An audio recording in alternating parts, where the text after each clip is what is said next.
Hey everybody, it's Lee Martin. Today I'm going to be taking things a little bit slower and walking you through how you can build your first AI agent from scratch. This particular AI agent will combine your concerts from Bandsintown with the Google Places search API to allow your agent to search for places of interest near music venues you're going to be playing soon. This idea kind of came to mind when I was considering bands who are currently on tour who might want to work with, let's say, local record shops on some sort of promotion while they're in town. One band that came to mind was like Deftones, who are currently on tour in support of their new critically acclaimed album, Private Music, but more on that later. So this is, you've seen this in my past two videos. This is called N8N. N8N is kind of like an AI automation tool, and it's pretty nice if you're a non-programmer as a way to string services together in these agentic ways, basically. And I'm going to walk you through some of this and try to keep the technical details light. I know you're going to have questions, so just drop them in the chat or get in touch with me and we'll answer all of those. But let's get started with a new N8N flow. The first thing you want to do when you're in N8N is create a trigger. The trigger in the case of our agent will be a chat message because we want to talk to it. So we would just choose chat message here. Now this trigger, the chat trigger, will speak to an AI agent. So we can just click this plus, go to AI and choose AI agent. Now I spoke to this in my first video, but an AI agent has three sets of things that make it function. It has a model, sort of like a AI chat model that can comprehend the ask. In the case of our agent, we're just going to use OpenAI. So click here, I can scroll down to OpenAI. And whenever you choose to connect to your OpenAI model, you will need to connect your OpenAI API key to this model so it can sort of use OpenAI on your behalf. And this will cost pennies for what we're doing, fractions of a penny. So I won't go into the details of setting up API keys, but I'll drop some links in the description. You can always search, how do I set up my OpenAI API key? It's pretty simple. But this is set up here now for us, so now our AI agent can speak to the chat model. Memory, we can just choose simple memory. And this is like when I'm having a conversation with an AI chat model, unless I give that chat model some sort of memory, it will not know what we've been talking about. And if we double click this simple memory, you can see the window length is 5. That's basically like the AI agent remembers 5 things we've discussed, 5 different exchanges. This is really helpful when you're trying to work through the logic of a problem and help the AI get to the solution you're aiming for. So that's our chat model and our memory. The next thing that matters is the tools. And again, I sort of mentioned we would be connecting 2 tools to this. The Bandsintown API to get events, and the Google Places search API to search for places near where the events are taking place, aka the music venues. Let's start with the Bandsintown API. Now I've sort of cheated and I have this set up here, so I'm just going to connect it. But let's look at the Bandsintown API really quickly. The Bandsintown API documentation speaks to this events information endpoint. It takes an artist name and an app ID and returns the events related to that artist. Looking closer at this particular API, it really only has 3 parameters it receives: that artist name, the app ID, which Bandsintown would grant you, and date, but in an abstract, like upcoming, past, all, or you can provide a particular date range. In the case of our application, we're focused on upcoming dates, where you're going to tour, so we would just pass the string upcoming. So back on N8N, if I double click this, you can see how I have that set up. I'm doing a GET request to that Bandsintown API endpoint, and I'm using an expression here to have the AI $from AI artist name fill in the artist name based on the conversations we're having. Again, similar to the OpenAI model, we need to grant this API endpoint our app ID from Bandsintown, our API key effectively, so it can speak to the Bandsintown API on our behalf. If you have an artist account with Bandsintown, here's the instructions for getting that particular API key, which I'll also drop in the description. We talked about this parameter when looking at the API docs, but basically we would set the date to upcoming, so we would only get upcoming events. And that's pretty much it for this one. Let's just see. This is a blank API agent. Let's just see if we can speak to it already, if the API is smart enough to pull an event. So let's just say Deftones events. I'm not sure if this will work.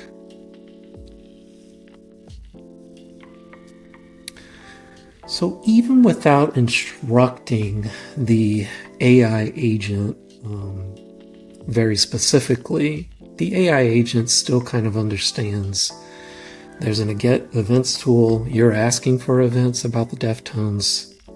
I can sort of work this out. And if we look at this call closely, we can see that even though we haven't declared what artist's name is, it knows that when we were chatting that the Deftones was the artist's name. And that's the power of this little expression here.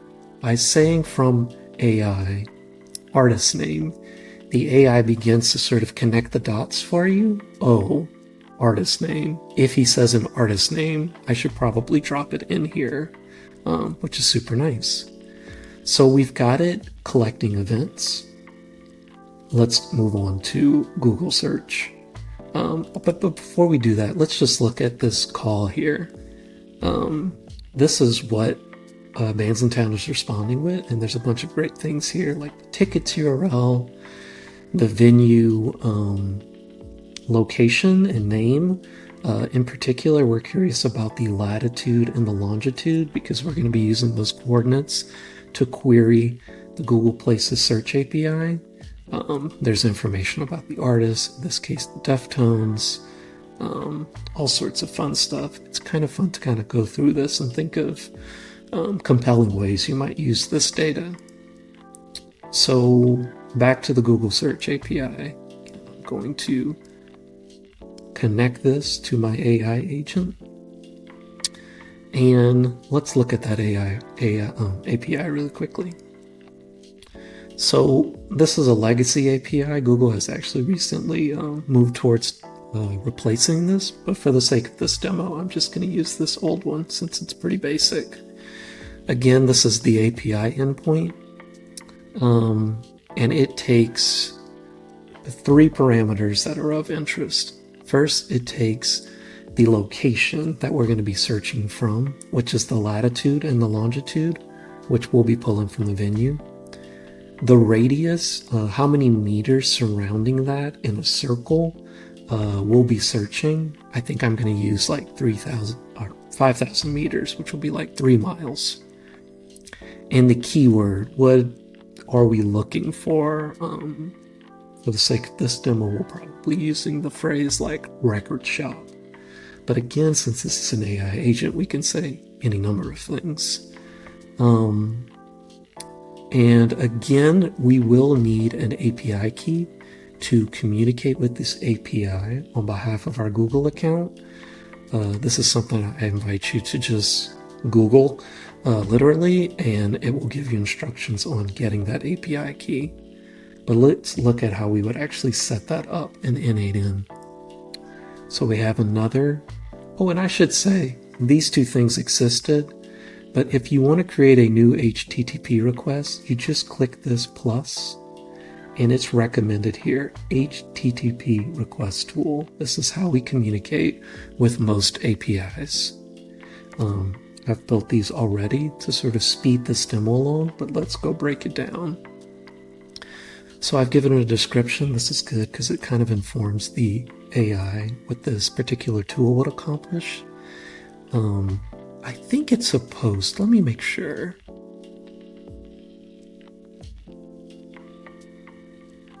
I know this works, so I'm going to leave it as a post.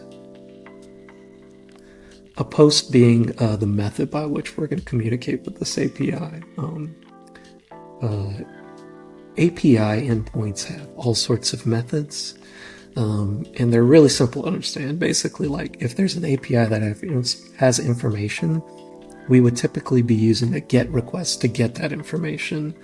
But if it was an API endpoint that wanted you to provide information to it, like I would like to post a new comment to a YouTube video, that would typically be a post request. I'm posting content to you, and you will interpret it and put it in your database.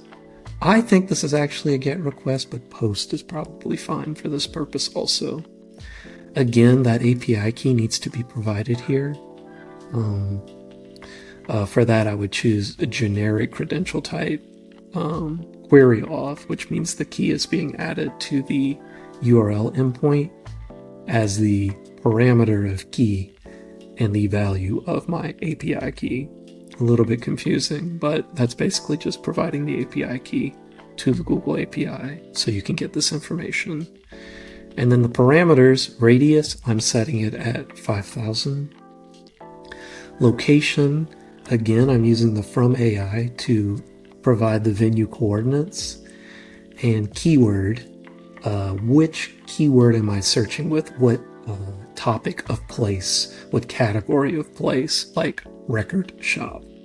And that's pretty much it for this particular endpoint. So with this connected, we can attempt. Let's first ask it what the next show is.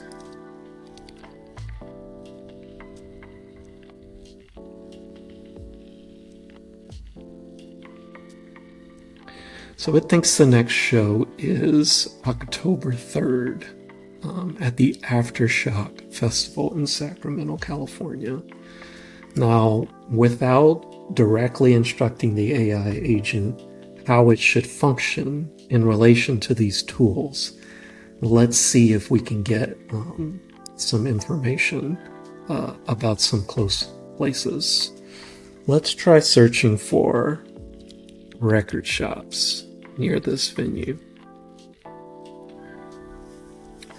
So it does go to the Places API. And let's see what it returns with. So I'm not familiar with Sacramento, but this does look like record shops near this particular venue.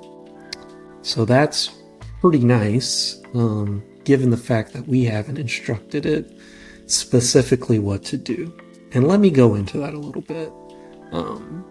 An AI agent can be provided something called a system message. And if you've chatted with OpenAI before, you know that the more information you provide to it about what you want done, the better the results will be. So right now, the system message is simply, you are a helpful assistant. And it's actually being pretty helpful. But here's a message I wrote to help it along. So I'm going to go through this slowly with you. First, I'm declaring what today is. AI agents have an issue with understanding time because they were trained at a particular point in time, which is not today.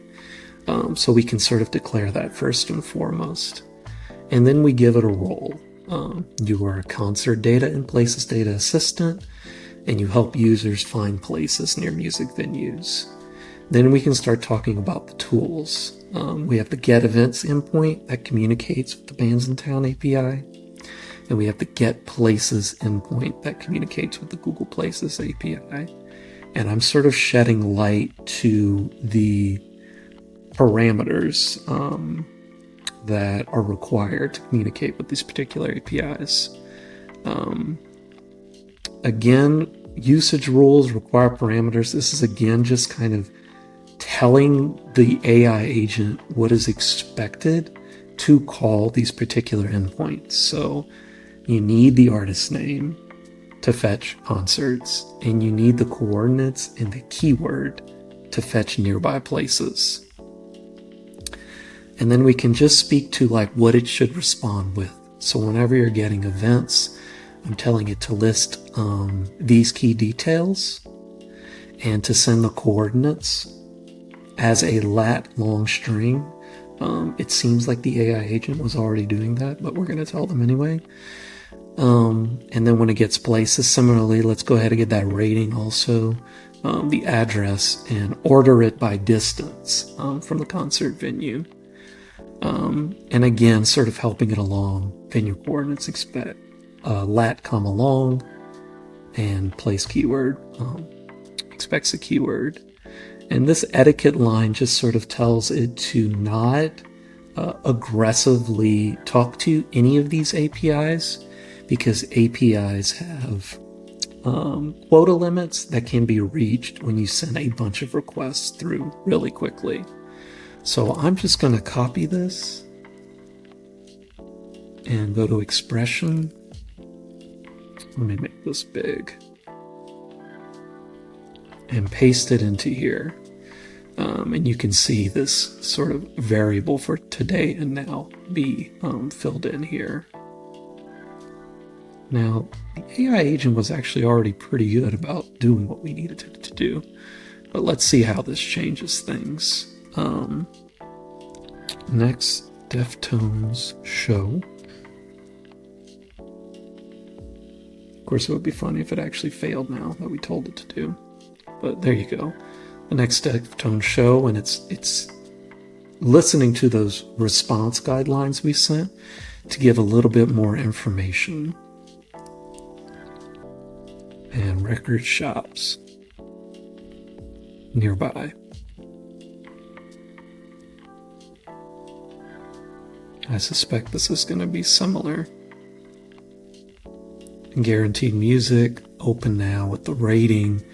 And I imagine guaranteed music, this record shop they found, is the closest, hopefully, to the music venue. And here's a few other things. Very cool. So before I part, I just wanted to do a ridiculous search. Let's try,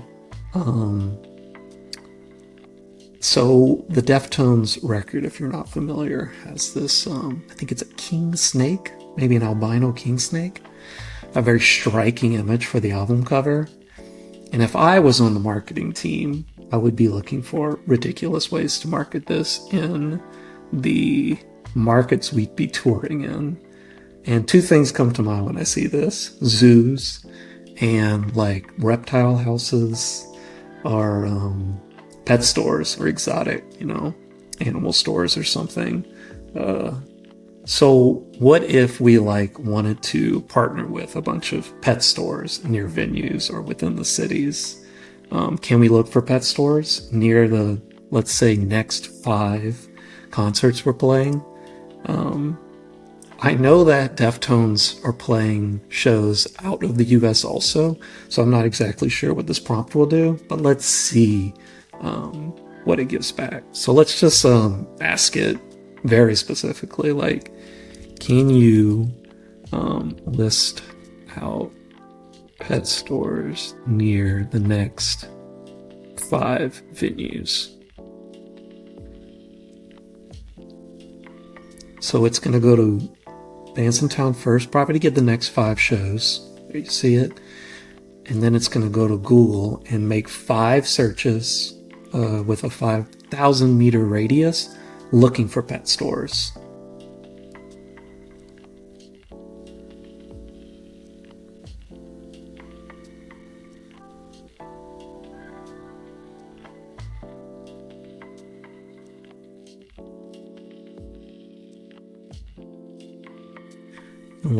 So it's given us quite a few options here. So obviously these are like pet stores for dogs and cats. But look into it. They might have some reptilian options also. But Aftershock, there's a place called Waggers. What's Holistic? That sounds pretty cool in San Diego. And even in Mexico City, it looks like there's a couple of pet shops here. Let's see if they can do the same with zoos.